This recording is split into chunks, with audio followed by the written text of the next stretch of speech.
A continuación, Noticiero Telesucesos. Clasificación A. Apto para todo público. Un noticiero pensado para usted porque se lo merece. Nos acercamos a la realidad desde diferentes perspectivas. Noticiero Telesucesos. Primera parte del Noticiero Telesucesos con las noticias más importantes del día.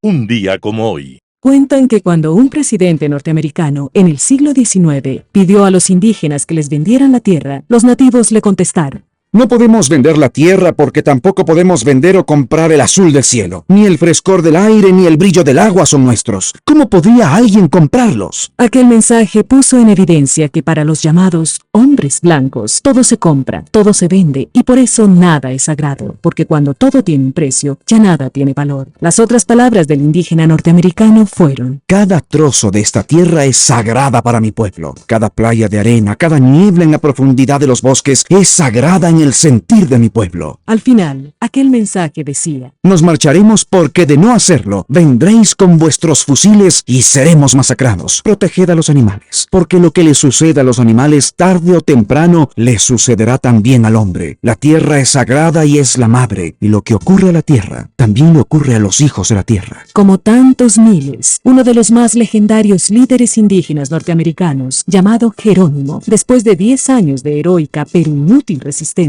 se vio obligado a rendirse al ejército norteamericano. Entonces Jerónimo y 4,000 apaches más fueron desplazados por la fuerza a un desierto estéril llamado Reserva de Arizona. Luego él y otros fueron llevados a Florida y tras incumplirles lo prometido, si se rendían, fueron sometidos a trabajos forzados. La rendición de Jerónimo y sus bravos guerreros fue un día como hoy, 4 de septiembre de 1886, y dicen que sus espíritus todavía vagan por las llanuras que antes fueron de aquellos pueblos desaparecidos. Las principales noticias del día.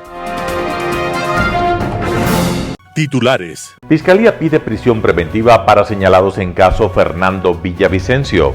Organizaciones sociales ratifican movilización para el 11 de septiembre y rechazan contramarcha convocada por el gobierno.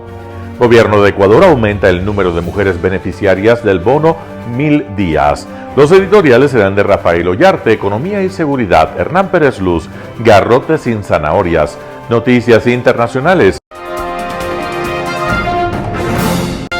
Noticias del día.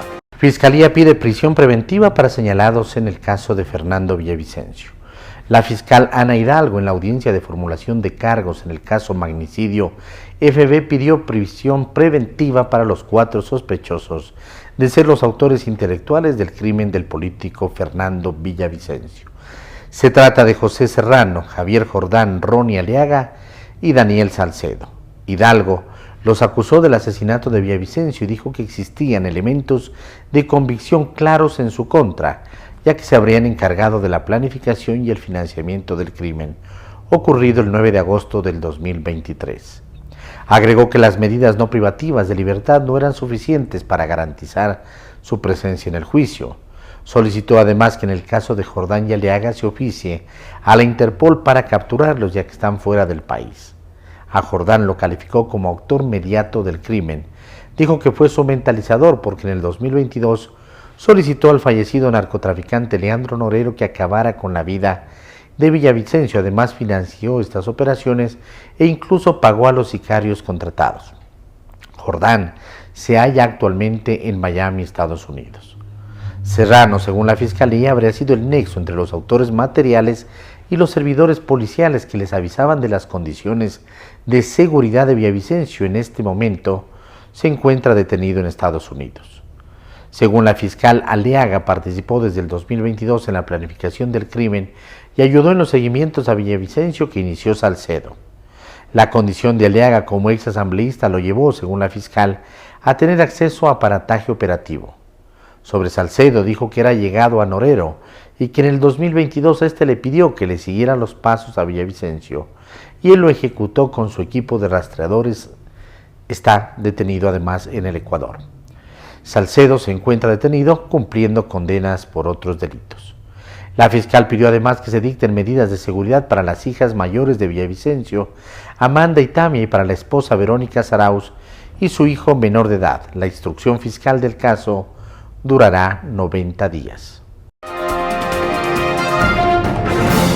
Organizaciones sociales ratifican movilización para el 11 de septiembre y rechazan contramarcha convocada por el gobierno.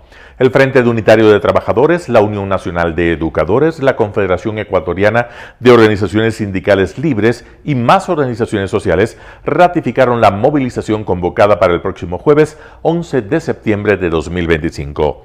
Los dirigentes de estos gremios recalcaron que la marcha se realizará bajo la consigna de la defensa de la salud, educación pública, trabajo digno, seguridad social, derechos humanos y de la naturaleza.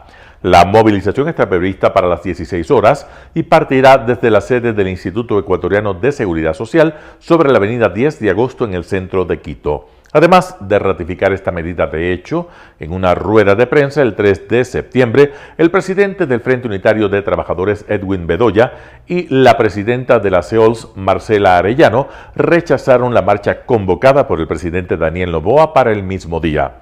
Sobre esta iniciativa del Ejecutivo, los dirigentes sindicales consideraron que se trata de un intento de enfrentar al pueblo contra el pueblo.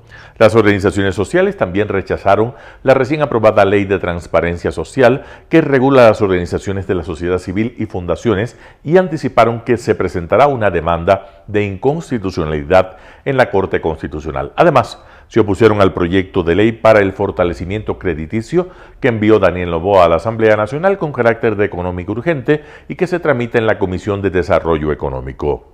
La normativa pretende reformar la ley del Banco del Instituto Ecuatoriano de Seguridad Social, BIES, y la ley de la Seguridad Social. Gobierno de Ecuador aumenta el número de mujeres beneficiarias del bono 1000 días. El Ministerio de Desarrollo Humano anunció que el número de mujeres beneficiarias del bono 1000 días pasó de 140.000 a 172.000 hasta septiembre del 2025. Esta ayuda económica está dirigida a mujeres de escasos recursos económicos que registran su embarazo en el Ministerio de Salud y se extiende hasta que sus hijos cumplen 2 años. La entidad aclara que se trata de una ayuda económica condicionada, pues las mujeres reciben $50 mientras que registren su embarazo. Luego reciben otros $90 con el nacimiento del bebé, $120 con el primer año de vida y otros 120 cuando cumplen 2 años.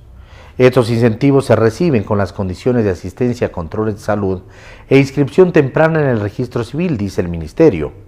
En un evento realizado la mañana del 3 de septiembre del 2025, en la Unidad Educativa Consejo Provincial de Quito, el presidente Daniel Noboa adelantó que el gobierno ampliará la base de beneficiarias en el 2026 hasta llegar a 200.000 mujeres embarazadas. Mientras que el ministro de Desarrollo Humano, Harold Urbano, detalló que el gobierno invierte más de $1.300 millones anuales para entregar algún tipo de ayuda económica a 1.5 millones de personas que viven en situación de pobreza y pobreza extrema. Entrevista del día.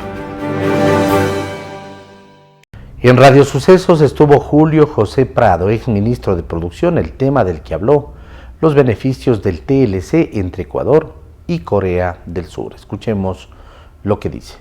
Primero decir, es una muy buena noticia, es otro hito importante dentro de esta consolidación de la política de apertura comercial, de hacer buenos tratados comerciales para que el Ecuador pueda beneficiarse por el lado de exportaciones, de importaciones, del consumo, ganar el tiempo que se ha perdido, ¿no es cierto?, en varios acuerdos comerciales en los cuales el Ecuador llega al último, ¿no? Y en este caso es así. Primero como Ecuador, nos tomó 10 años el poder llegar a esta firma que se dio el día de ayer, varios gobiernos, varios fracasos, varios años, 6 años, como usted bien lo mencionaba, paralizado este acuerdo comercial.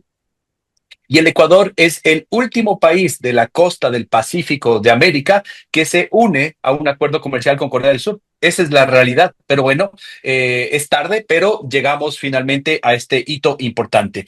Y como usted decía, un tema relevante, este acuerdo comercial se inició su negociación en el año 2015, efectivamente en agosto del 2015, y el avance fue nulo. Se hicieron 5 rondas de negociación entre el 2015 y el 2016 y el avance fue del 5%. Esto demostraba que había muy poco interés del gobierno de ese momento de poder hacer acuerdos comerciales, de realmente llegar a un estándar mínimo. Y eso lo que generó es que se paralice la negociación durante 6 años. Hubo que llegar al 2021, tratar de convencerles a los coreanos, al equipo de negociación coreano, de que vuelva a la mesa de negociación. Ellos no querían hacerlo, Verónica, porque evidentemente decían que habían tenido mucha frustración con el Ecuador y que sentían desconfianza de poder volver a sentarse a la mesa y de pasar por ese. Y gasta de recursos, perder el tiempo Claro, para no avanzar, ¿no?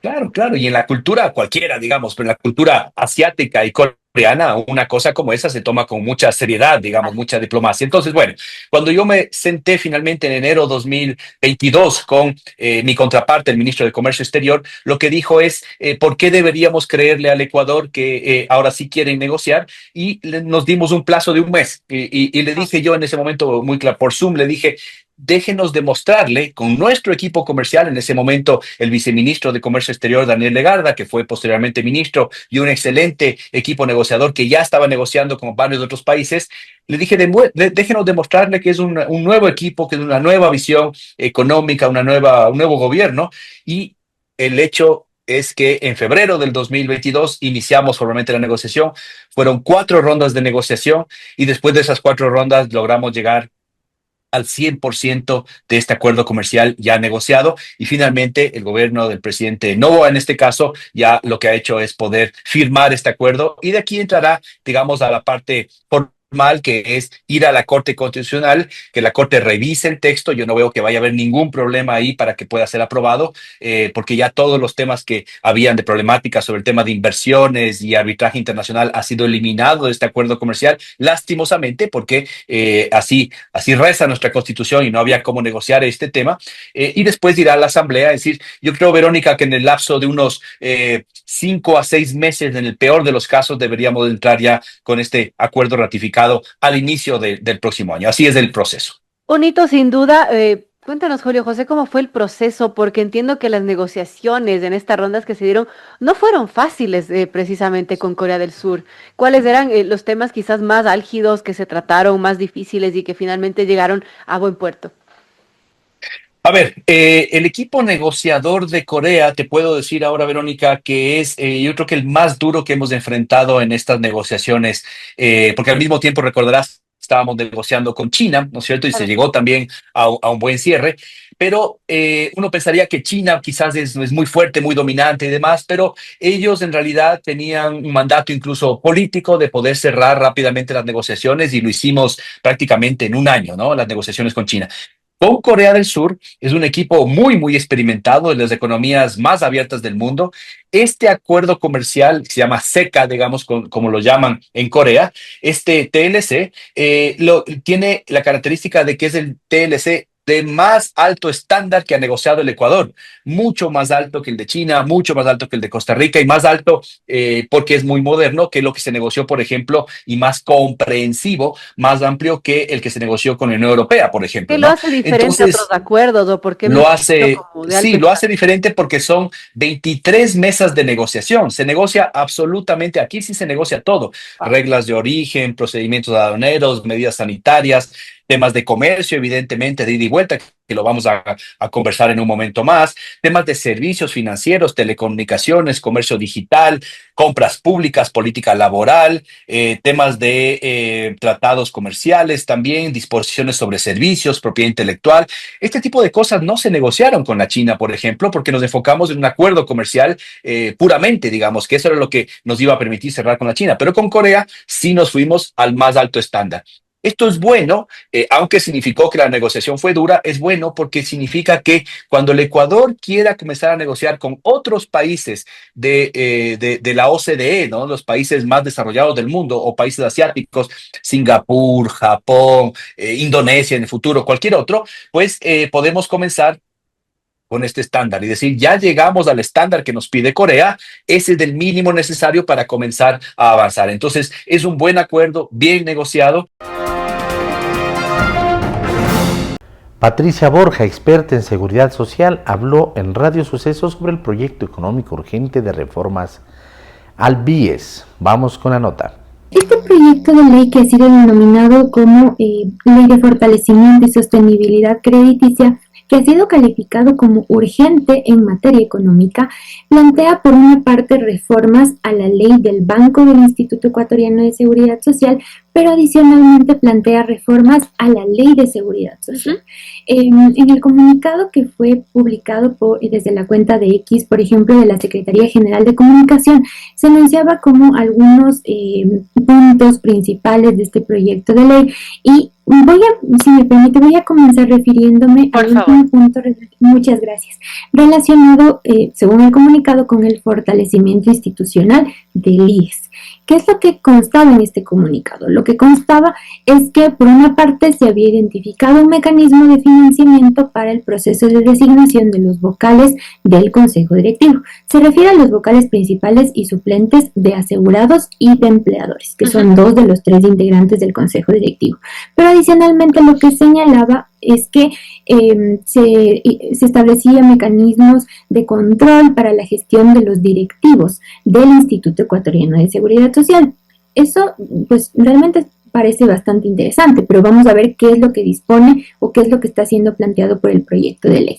En el caso del Consejo Directivo y del proceso de designación, lo que se está planteando es únicamente respecto del costo operativo del proceso de elecciones, y lo que se plantea es que sea el Consejo Directivo del IES quien identifique las fuentes de financiamiento sobre la base de estudios técnicos de factibilidad financiera. Pero aquí hay una observación que me permito realizar, Verónica, y es que hay una sentencia de la Corte Constitucional que es mencionada como uno de los argumentos en la exposición de motivos de este proyecto de ley, pero que realmente no está siendo observada. ¿Por qué motivo? Porque esta sentencia, que es la 72-24-IN/25, declaró la inconstitucionalidad. Es una sentencia del 9 de enero de 2025 que fue notificada el 31 de enero de 2025. Esta sentencia declaró la inconstitucionalidad del artículo 7 de la ley reformatoria a la ley de seguridad social y a la ley del Banco del Instituto Ecuatoriano de Seguridad Social, que está vigente desde el 22 de julio de 2024 y que partió de una iniciativa popular normativa.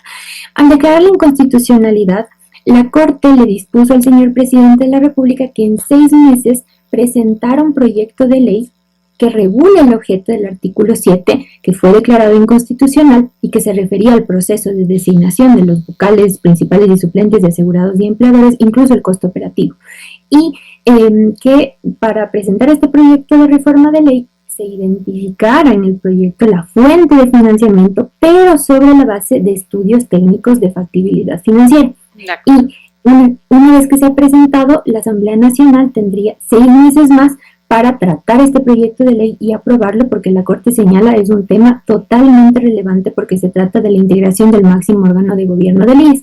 Y en cada una de estas etapas, según la disposición de la Corte, se debía tomar en consideración a los proponentes de la ley inicial, porque partió de una iniciativa popular normativa, pero según lo que señala el proponente, que en este caso fue el licenciado Henry Llanes, no ha sido tomado en cuenta, y según se puede observar en los escritos en la Corte Constitucional.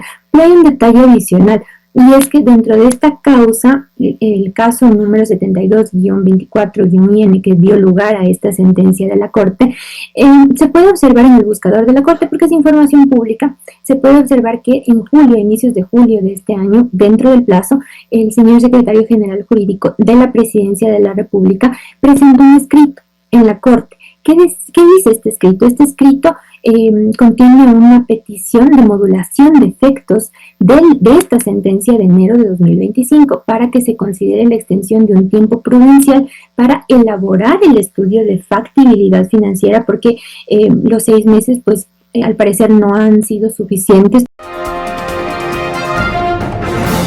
En el programa Impacto Informativo, Gonzalo Salvador, internacionalista, habló acerca de la visita a Ecuador por parte del secretario de Estado de los Estados Unidos, Marco Rubio.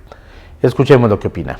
Yo creo que la visita del secretario de Estado Rubio es extremadamente importante para el Ecuador.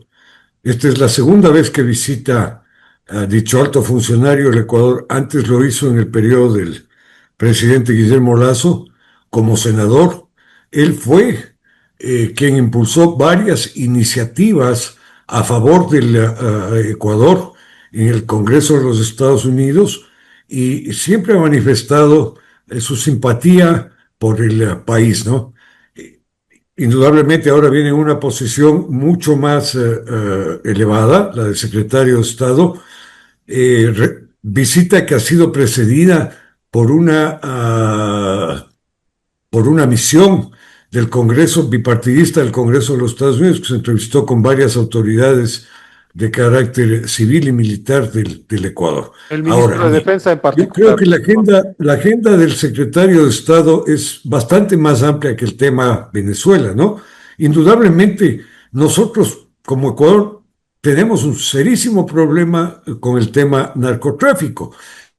Y es una cadena, ¿no? No podemos hablar que es una situación de delito circunscrita a Ecuador. ¿Por qué? Porque es un delito de delincuencia transnacional organizada, ¿no?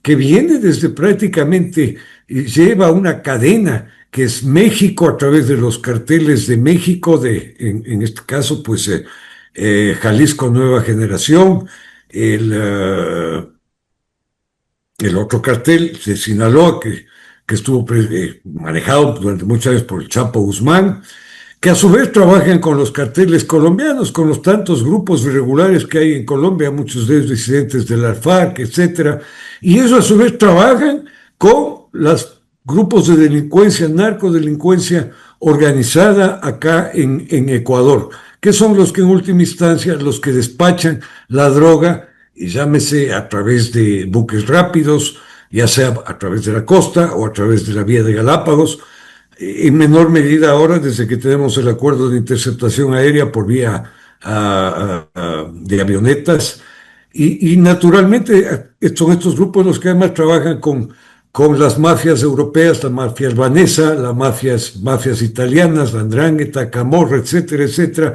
que son las que receptan la droga en Europa, y eso a través de la contaminación de los buques, ¿no? Es un tema que tiene el secretario de Estado, el tema de seguridad, defensa, el no permitir el ingreso de drogas que proceden desde Ecuador. Hay que erradicar este mal. Difícil, tomará años, pero hay que hacerlo. Tenemos también el problema de la inmigración. La inmigración en sí no es mala cuando es una inmigración calificada, cuando es una inmigración regular, ordenada. Yo recuerdo que hace 2 años hubo una reunión muy importante donde salió el Pacto Internacional para las Migraciones, que si bien no es un documento vinculante, es un documento amplio, donde no se condena la inmigración, sino que la inmigración tiene que hacer sobre bases regulares, ¿no? Y claro, ahí nuevamente caemos en las garras de las mafias, ¿no? Nuestros pobres migrantes muchas veces son extorsionados, los asaltan, los roban. Los mismos carteles que manejan la droga, de alguna medida están manejando en México la inmigración irregular. Tenemos el tema de comercio.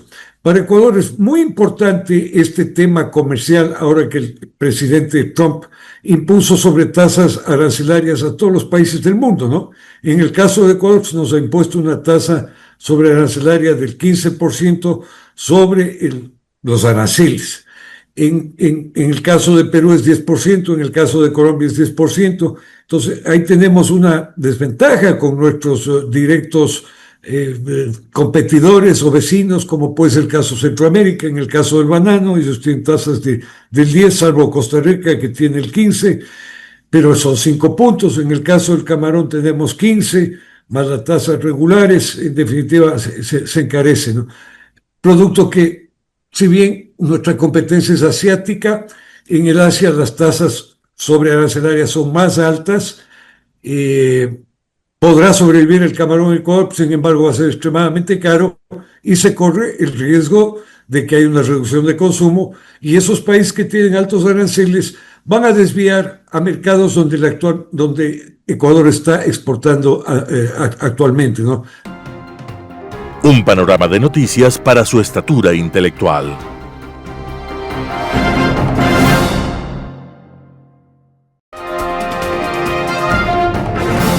opinión. Queremos dar la bienvenida el día de hoy a Fidel Chamba. Él es concejal por el Distrito Metropolitano de Quito y es que en los últimos días saltan nuevamente alertas referente a algo que es nuevo, ¿no? Y lo que es nuevo básicamente debería de tener todo garantizado desde su operación, su mantenimiento, sus servicios, y nos estamos refiriendo básicamente al Metro de Quito. Uno, cuando compra un auto, por ejemplo, nuevo, prácticamente viene con todo, ¿no? Y no debería de tener incluso mayores daños y mayores cosas, que es el desgaste natural, pero que están garantizados, por supuesto, por una casa comercial en el caso de los autos. Y entiendo que en un servicio, el que más le ha costado a Quito, además, a lo largo de la historia, debería de tener todas esas garantías. Escándalo, gerente del Metro de Quito no dice la verdad, dice un tuit de Fidel Chamba, no sé si se le sigan llamando tweets o X, la red es X, pero el posteo termina siendo un tweet. Llamémoslo posteo, ¿no? Llamémoslo posteo. Este es del 27 de agosto, porque el día anterior el gerente del Metro ratificó que el contrato de mantenimiento se cayó por intermitencias en el sistema del CERCOP, el Servicio de Contratación Pública. ¿Qué tan cierto es esto? Porque usted dice, no dice la verdad el gerente Juan Carlos Parra. Así es.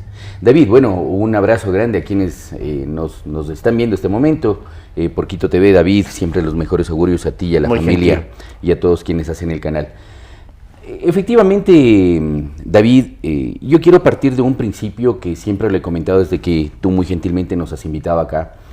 Quienes nos pagan el sueldo al alcalde, a los concejales, a los gerentes, a los administradores zonales, a los secretarios del municipio del Distrito Metropolitano de Quito, son ustedes, son los quiteños, son los empresarios que hacen el día a día, son los taxistas, son los profesores, son los vecinos que todos los días pagan y que todos los años pagan impuestos y contribuciones. Y lo mínimo que nosotros tenemos que hacer es realmente desnudar las cosas para que se sepa la verdad. Y poner un poco en contexto, David, el Metro de Quito entró en funcionamiento sin contrato de mantenimiento, sin contrato de operación, el 5 de diciembre del año 2023. Eso es una irresponsabilidad desde ahí. Y de hecho, lo hemos dicho aquí y en varios medios de comunicación. Recordaremos que el Metro de Quito entró en funcionamiento el 5 de diciembre del año 2023, al 5 de diciembre del año 2024, un año, y estamos un año y 8 o 9 meses aproximadamente. Estimado David, y claro, parte de la fiscalización y parte de ser corresponsable y ser responsable con el sueldo que nos pagan los quiteños a nosotros es investigar y fiscalizar. Y en este caso, tener la capacidad de interrelación y de diálogo con todas las instituciones que terminan siendo relacionadas. Por segunda vez, recordemos que ya hace algunos meses el contrato de mantenimiento de infraestructura, superestructura y telecomunicaciones ya se cayó porque, en palabras del gerente del metro, la compañía que en esa época ganó el concurso no presentó garantías, primera vez.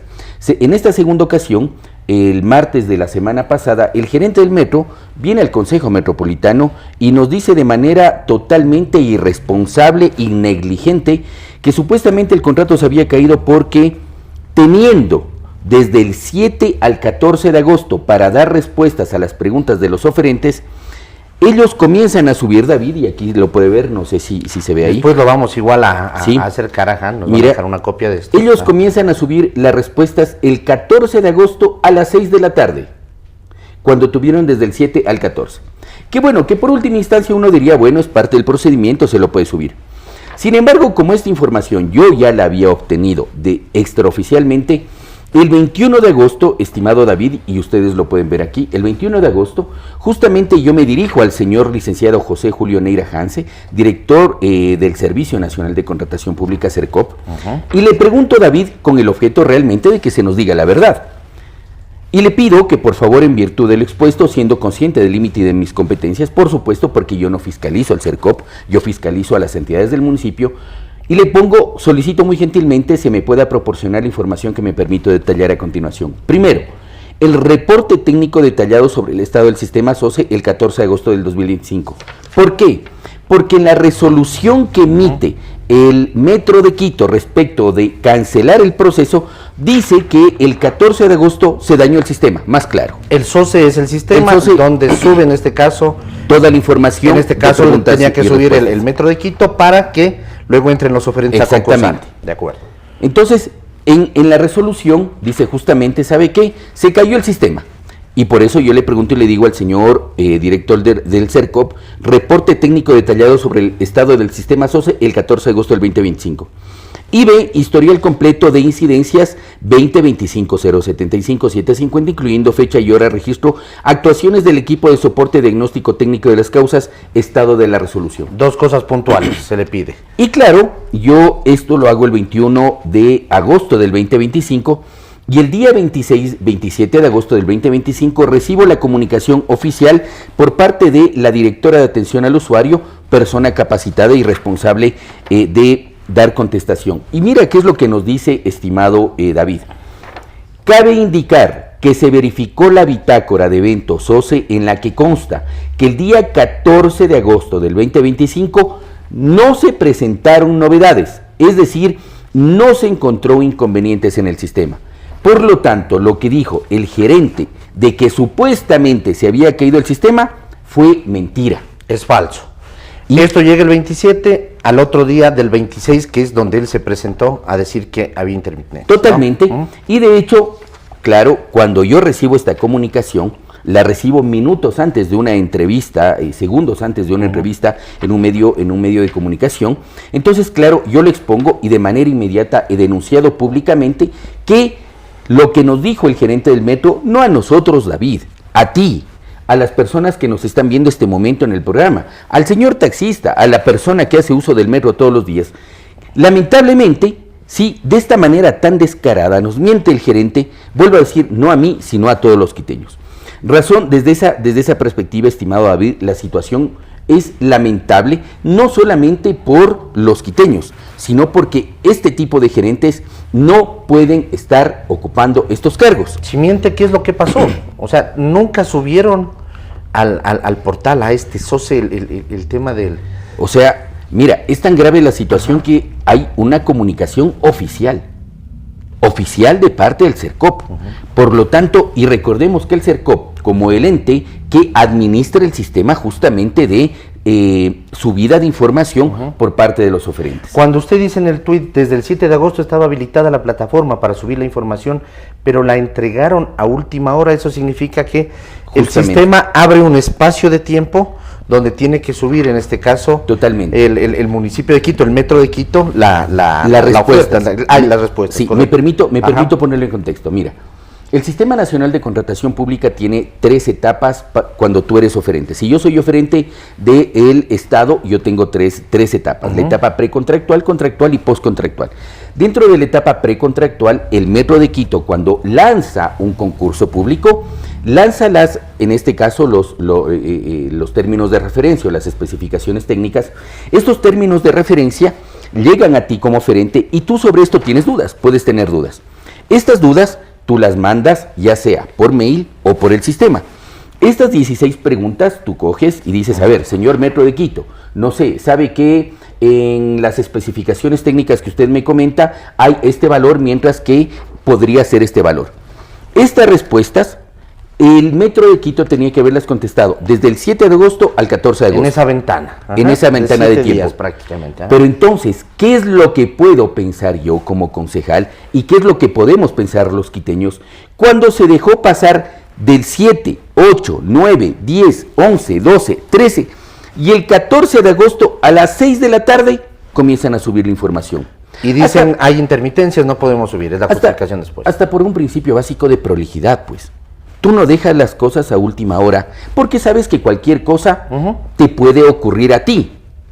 Pero como nosotros, y aquí, si hay un concejal que fiscaliza y que ha tenido, gracias a Dios y a la vida, momentos para formarse desde el punto de vista jurídico, entendemos y comprendemos lo que significa el Sistema Nacional de Contratación Pública. Y justamente cuando ya fue pública la resolución del Metro de Quito en el cual dice que se cayó el sistema, de manera inmediata yo solicité al CERCOP se me presente, obviamente muy gentilmente, porque no está dentro de mis competencias, se me pueda comunicar si efectivamente, y esta es la respuesta. Hay respuesta. Esta es la respuesta. Entonces, No solamente se trata, David, de poder analizar el metro de Quito en sus 400,000 pasajeros día, por ejemplo, que se necesita para que el municipio de Quito no tenga que entregarle 65 millones de dólares al año, sino que se trata también de analizar la prolijidad, la negligencia o no del gerente del metro de Quito que ha tenido. Editorial. Economía y seguridad, artículo de Rafael Ollarte publicado en Diario El Expreso. La Corte Constitucional está revisando 3 leyes, de solidaridad, de inteligencia y de integridad, que son impugnadas como inconstitucionales. Buena parte del debate ha girado en si son o no económicas, pues fueron presentadas como proyectos urgentes por el jefe de Estado.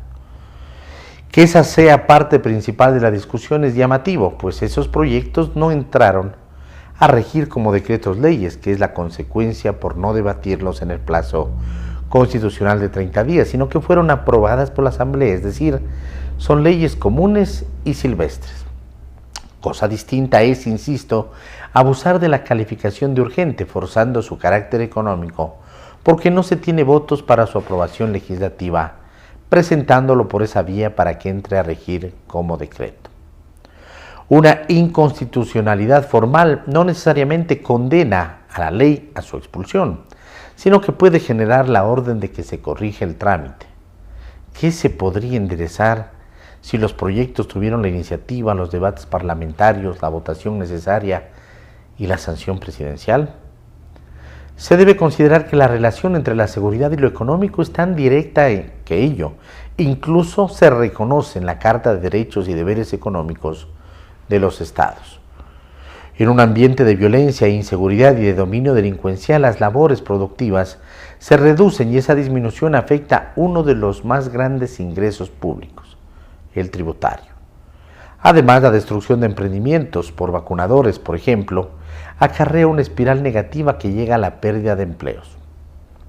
Al respecto, en su cuenta de X, Aldrin Gómez, experto en derecho económico, hace cuenta de que el crimen organizado no solo es un tema penal, sino una distorsión del mercado que genera monopolios ilegales, competencia desleal masiva y fallas de mercado. Al no tributar, no someterse a las regulaciones laborales y eliminar violentamente a cualquier competencia, por lo que resulta urgente la intervención estatal, incluso penal, para restaurar la legitimidad del sistema, como ocurrió en otras naciones. Eso no quita que esas leyes incurran en inconstitucionalidades que deben ser declaradas o neutralizadas vía interpretativa, pero sin tomar el atajo de anular leyes completas bajo el argumento ramplón de que no son económicas. Y el gobierno y su bloque parlamentario deben aprender a tener asesoría y a no estar improvisando y adivinando estos temas. Artículo de Rafael Ollarte publicado en Diario El Expreso. Garrote sin zanahorias. Hernán Pérez Luz, El Universo. Entre las múltiples fantasías que se elaboraron con el regreso a la Casa Blanca de su actual inquilino, estuvo aquella de las esferas de influencias. Se anunció que los Estados Unidos renunciaría a la visión de líder unipolar que venía, mal o bien, protagonizando desde 1990, una vez que había colapsado el Imperio Soviético. La gran estrategia de George Kennan, Harry Truman y compañía había funcionado, pero ahora la superpotencia estaba de retirada. El mundo se repartiría en esferas de influencia, un reparto al más puro colonialismo del siglo XIX o como lo sucedido en Yalta. Washington se retiraría de su papel de guardián de ese orden liberal que él construyó sobre los escombros de la Segunda Guerra Mundial y que tantos beneficios trajo al mundo, pero especialmente a su creador. Libre comercio, democracia, Estado de Derecho, libertad de prensa, derechos humanos, multilateralismo, cooperación y más principios quedaban de lado. Y en este imaginario de esferas de influencia a Washington, obviamente, le tocaba en propiedad nuestra región, su histórico patio trasero que lo había abandonado una vez terminada la Guerra Fría. Se habló por allí de que Washington tenía que volcar sus energías no en guerras eternas al otro extremo del mundo y dejarse de predicar el evangelio de Jefferson, sino concentrarlas en la región a la vuelta de la esquina. En el escenario de una nueva guerra fría con China, un gigante que hoy crece velozmente, Latinoamérica estaba llamada a convertirse en una pieza esencial de su defensa. En esa visión de asegurar su hegemonía regional, Washington debía tener algún plan, una ruta, una estrategia llamada a convencer a la región de que su futuro estaba asegurado bajo un liderazgo que consolide esa nueva visión dentro de las históricas coincidencias y diferencias que nos han unido y separado. Pero nada de eso ha ocurrido. Sueños de perro, como se dice. Lo único que la región ha sentido hasta ahora es un enorme vacío que solo se llama, con la coerción económica y las amenazas, la imposición de irracionales aranceles que suben o bajan según el humor del día, el rompimiento abierto de tratados comerciales como el difunto NAFTA II y las groseras interferencias en asuntos internos. El Canal de Panamá es nuestro. Canadá debe convertirse en el Estado 51 de la Unión, porque la justicia brasileña ha encausado penalmente a mi amigo Bolsonaro por el delito de sedición. A Brasil le clavo altísimos aranceles, y así por el estilo. Al menos para Teodoro Roosevelt, junto con el garrote, irían las zanahorias. Hoy parecería que solo hay el primero. Las relaciones interamericanas tienen una compleja historia. Creer que esa historia puede ser ignorada es un plumazo, es un absurdo. La fantasía de las esferas de influencias ha sido eso, simplemente una fantasía que ya no la cree ni quienes la lanzaron. Los intereses de los Estados Unidos no lo dejarán abandonar su liderazgo mundial, por más que quiera hacerlo. Su enfrentamiento con China no será fácil, y aunque no lo crea, necesitará de aliados, como los necesitaron en el pasado todas las potencias hegemónicas. Aliados que merecen ser tratados como tales. Debemos confiar en que la tormenta pase y que prime la racionalidad, pues lo que se ve hasta ahora es simplemente el reino del caos y el imperio del desorden. Hernán Pérez Luz, El Universo. Noticias internacionales. Crecen las interferencias rusas en los GPS de vuelos europeos.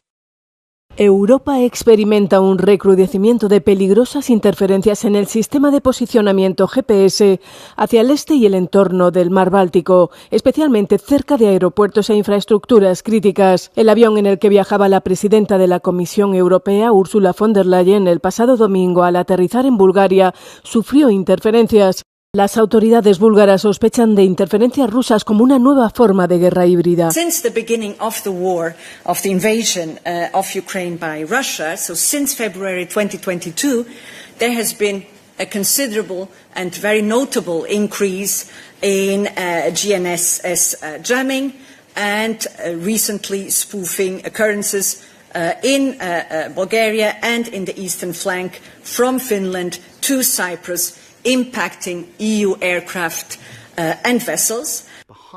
El año pasado, el avión en el que viajaba el exsecretario de Defensa británico, Grant Shapps, sufrió interferencias del GPS en las proximidades del enclave de Kaliningrado, donde se cree que se han instalado sistemas de interferencia rusos. Existen varios tipos.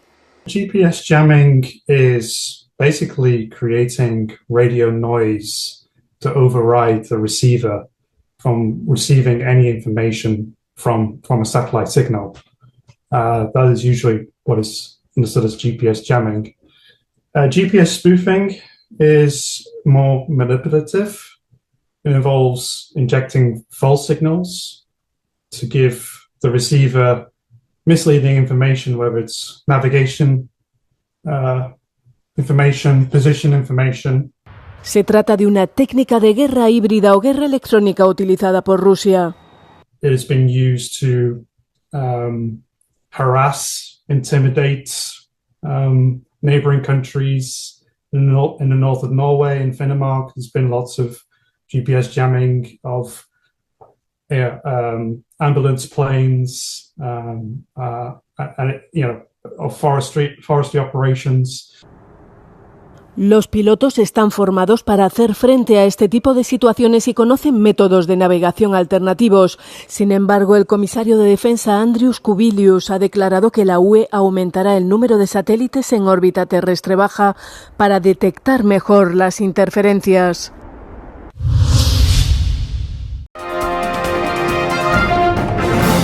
Trump asegura que enviará la Guardia Nacional a Chicago a pesar de la oposición del gobernador. Donald Trump anuncia el despliegue de la Guardia Nacional en Chicago y Baltimore. El presidente de Estados Unidos está presionando a los gobernadores demócratas de varios estados para que acepten su propuesta de desplegar tropas armadas para garantizar así la seguridad de sus ciudades. La iniciativa surge a raíz de lo que Trump describió como una experiencia exitosa en Washington tras militarizar las calles. So in the last 3 weeks, he's lost almost 20 people killed. There's no place in the world, including you can go to Afghanistan, you can go to places that you would think of. They don't even come close to this. Chicago is a hellhole right now. Baltimore is a hellhole right now. I would love to have Governor Pritzker call me. I'd gain respect for him. And say, we do have a problem, and we'd love you to send in the troops, because you know what? The people, they have to be protected. Las autoridades del estado de Illinois rechazaron resueltamente la solicitud de Trump, asegurando que el presidente estadounidense tiene segundas intenciones. Chicago does not want troops on our streets. I also have experience asking the president for assistance, just to have the rug pulled out from underneath me when execution meets reality. None of this is about fighting crime or making Chicago safer. None of it. For Trump, it's about testing his power and producing a political drama to cover up for his corruption. Trump no ha detallado cuándo se dará el despliegue de la Guardia Nacional en la ciudad gobernada por demócratas y ha dicho que se trata de un asunto político. De acuerdo con datos de la Casa Blanca, más de 1.650 personas han sido arrestadas desde que la administración Trump movilizó por primera vez a los funcionarios federales a la capital estadounidense.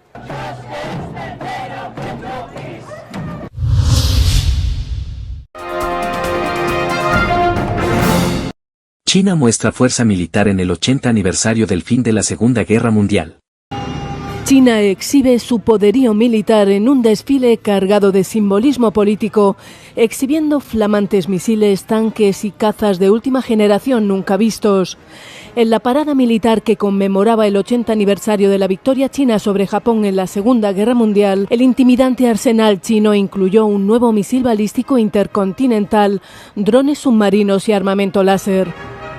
En la célebre plaza de Tiananmen, Xi Jinping causó asombro con sus ojivas hipersónicas como parte clave de su estrategia de defensa para contrarrestar la superioridad naval de Estados Unidos.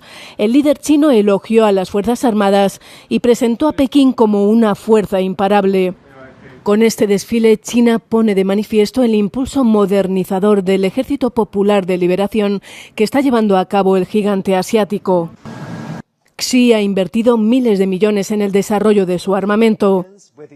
Xi Jinping se rodeó del presidente ruso Vladimir Putin y del dictador norcoreano Kim Jong-un. Estados Unidos toma nota de la rápida expansión militar de Pekín.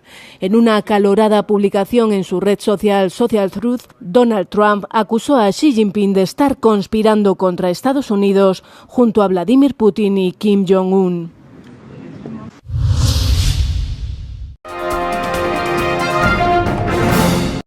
Israel moviliza a 60.000 reservistas para invadir la ciudad de Gaza. Israel comenzó el martes a movilizar a decenas de miles de reservistas como parte de su plan para ampliar su ofensiva en la ciudad de Gaza, una medida que ha desatado la oposición en el país y la condena en el extranjero. La ciudad de Gaza es el bastión político y militar de Hamás y, según Israel, sigue albergando una vasta red de túneles a pesar de los múltiples intentos de desmantelarla durante la guerra. La movilización, anunciada el mes pasado, se produce mientras las fuerzas terrestres y aéreas avanzan en el norte y centro de Gaza, atacando varios barrios de la ciudad. Con calles vacías y edificios reducidos a escombros, el barrio de Zeitún, que era el más grande de la ciudad, se ha vuelto irreconocible en el último mes. También es uno de los últimos refugios en el norte de la franja, donde cientos de miles de civiles se enfrentan tanto al peligro de los combates como a la hambruna. Mientras tanto, crecen las críticas por la guerra. El martes, un grupo de soldados reservistas israelíes declaró que alrededor de 365 de ellos no se presentarán al servicio militar. Aún no está claro si otros también rechazarán la última convocatoria.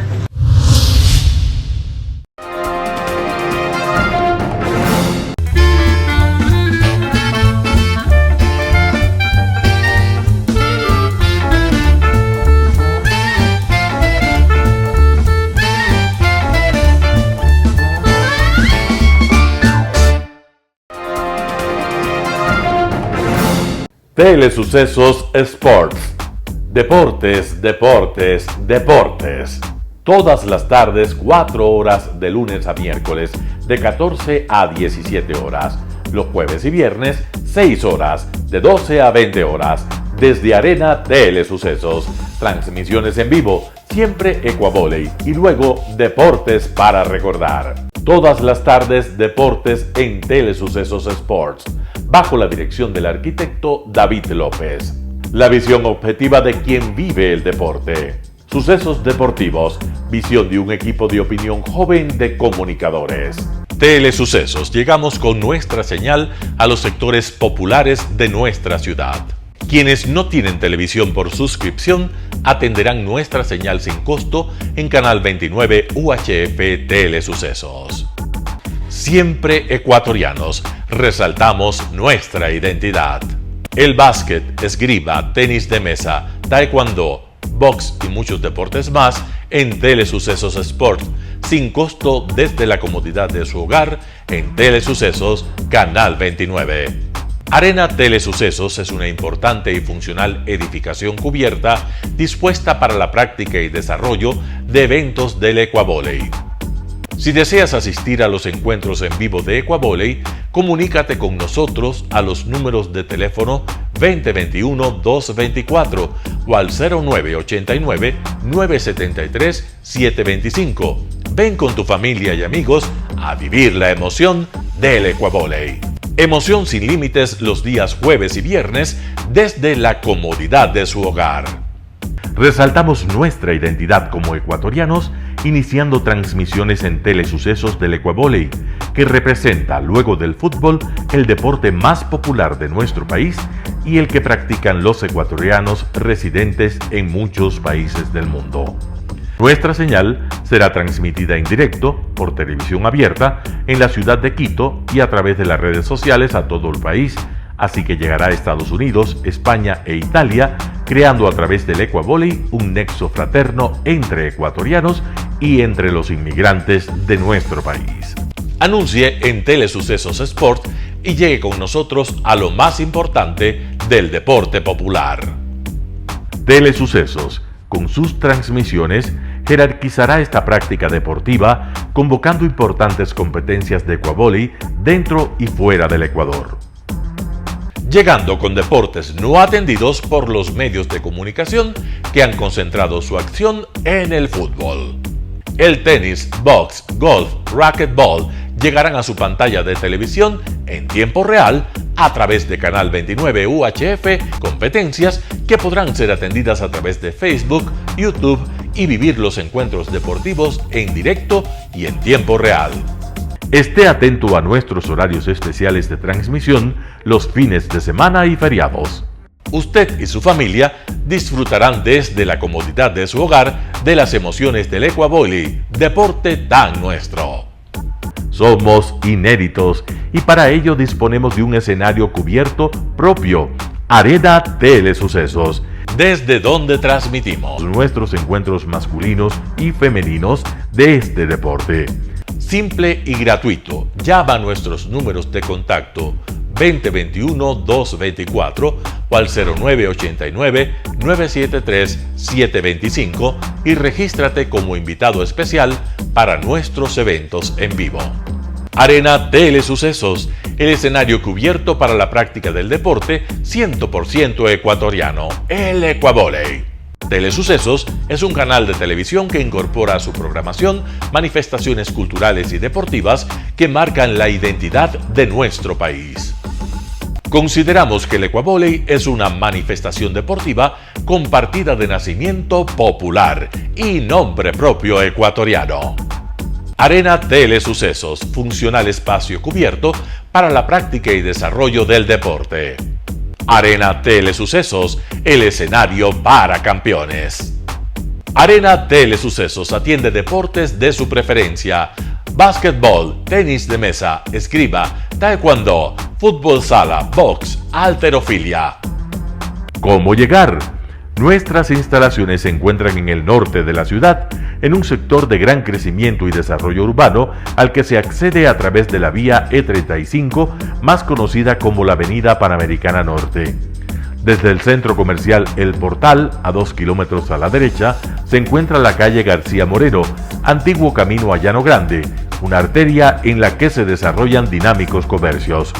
Junto al centro comercial Ciudad Alegría, a 100 metros, hemos llegado a nuestras instalaciones, Arena Telesucesos, la cancha del Ecuavoley. Por fin tiene usted un espacio de difusión de su deporte preferido.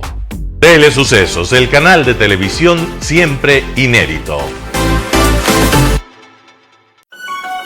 El noticiero Telesucesos es retransmitido de lunes a viernes a las 7 horas por Radio Planeta Sur 106.1 FM de la ciudad de Loja.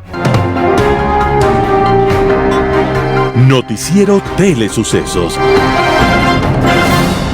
Las opiniones vertidas en este espacio por la producción y dirección del programa son de exclusiva responsabilidad de sus autores y de quienes intervienen en ellos.